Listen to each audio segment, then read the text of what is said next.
Урматтуу кыргыз калкым, урматтуу кыргыз журтум, урматтуу биздин президентибиз. Мен сиздерге кайрылып кетет элем жалпы энелердин, жалпы апалардын атынан. Жана ушул жерде Россияда жүргөн, бардык Турцияда жүргөн, бардык мигрантта жүргөн апалардын атынан мен сиздерге кайрылып кетет элем. Мына 2 айдан бери бүт жерде жүзүндө ушунчалык аламат болуп, ушунчалык кыйынчылыктар болуп, кээ бир мамлекеттер жеңип, көп жакшылыктарга баратат. Мына ушундай аламатта биздин кыргыз элибиздин көп кемчиликтери, кимдин ким экени, ким эмне кылып оокат кылып атканын, ким эмне кылып иш кылып атканы баары мына ачыкка чыгып калды. Себеби бизде отурган 120 депутаттар, айланып кетейин депутаттар, ай. Ушу союз тарагандан бери эмне кылдыңар? Ойлонуп көргүлөчү.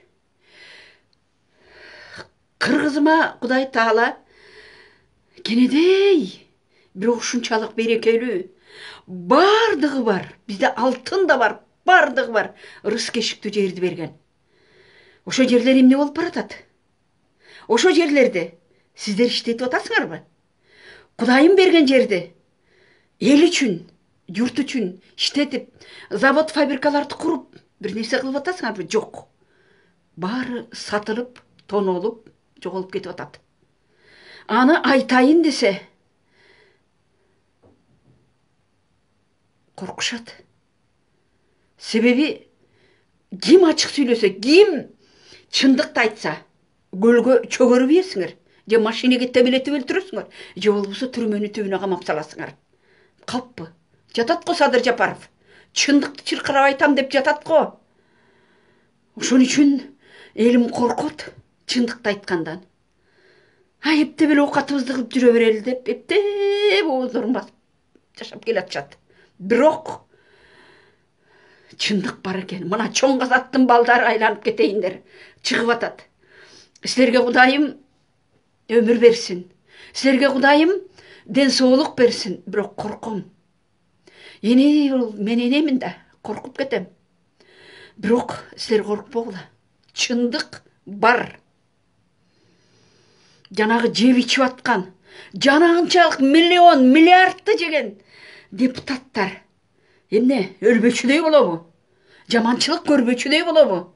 Эмне өлүп калса ошонун баарын алып кетет бекен? Жок. Алып кетпейт. 2 метр кепинге түшөр көп болсо. Урматтуу президент, ошолорду карап, чындыкты беттерине айтып бергин. Суранам, жалпы энелердин атынан айтып бергин. Биздин чоң казаттын балдарын колдоп бергин. Чоң казаттын балдарын. Кудайым силерге узун өмүр берсин. Урматтуу кыргыз журтум, ойгонгула. Чоң казатты колдоп, бириккиле, ынтымакка келгиле.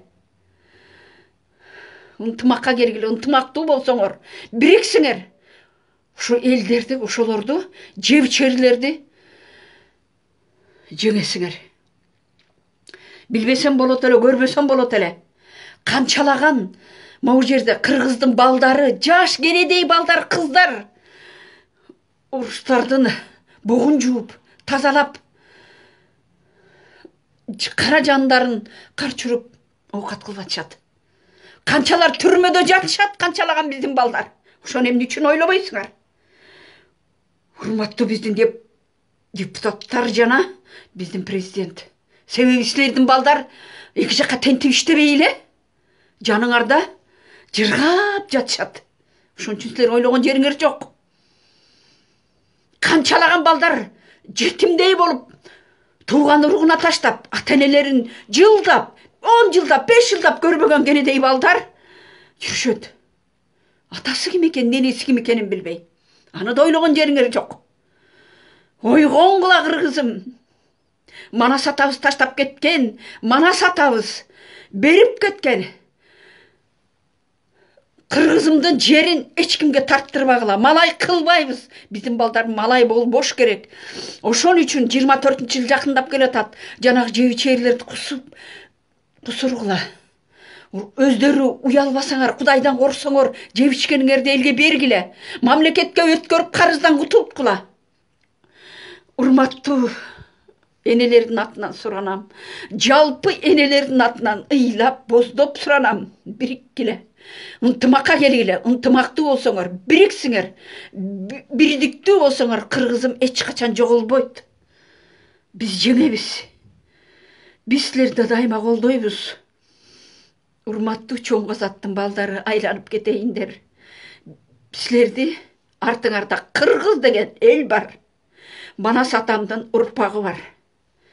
Бийик болгула, ушунуңардан эч качан жазбагыла. Силерге Кудайым колдой чоң ийгиликтерди каалайбыз. Жалпы энелердин атынан. Кудайым силерди колдосун, айланып кетейиндер. Кыргызым бар болгула, аман болгула. Бириккиле, ойгоңгула.